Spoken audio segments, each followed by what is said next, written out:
I have spent a great deal of my life at physical risk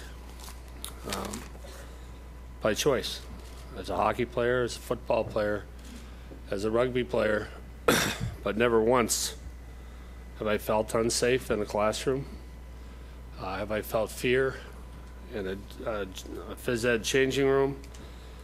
And when I was asked to speak here today, that's all I could think about, is that I've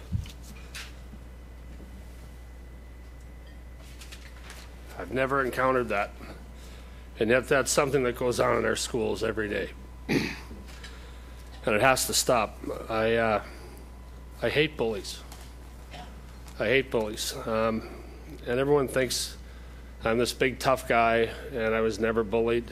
And I pretty well wasn't, but I was very small as a boy until I got into university.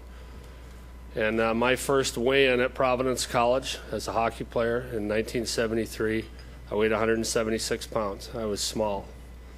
And I remember in high school, we had no gay students in my high school.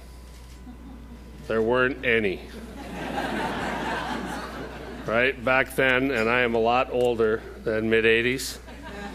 In my high school, I think you would have run a real significant risk if you had announced to the world that you were a gay student back then. So there were no gays. They didn't exist. And there was no bullying of gay students because no one had any idea who they were. And I think that in some ways was obviously an even darker period.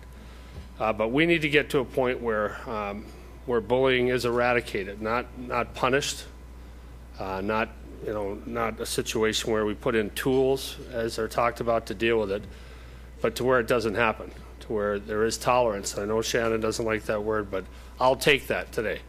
I'll take tolerance, and it takes courage, I think, even to get to that point.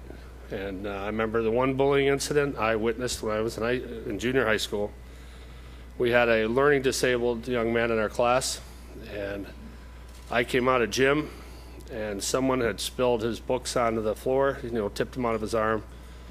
And as he bent over to pick them up, someone kicked him as hard as he could.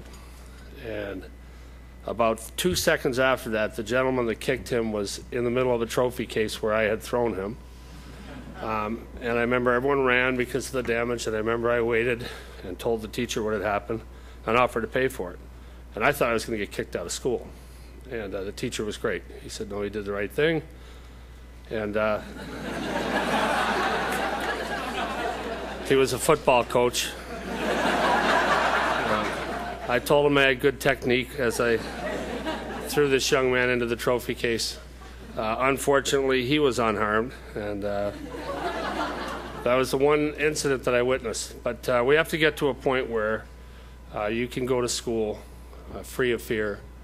You can be in an environment at all times where you don't feel physical fear or shame.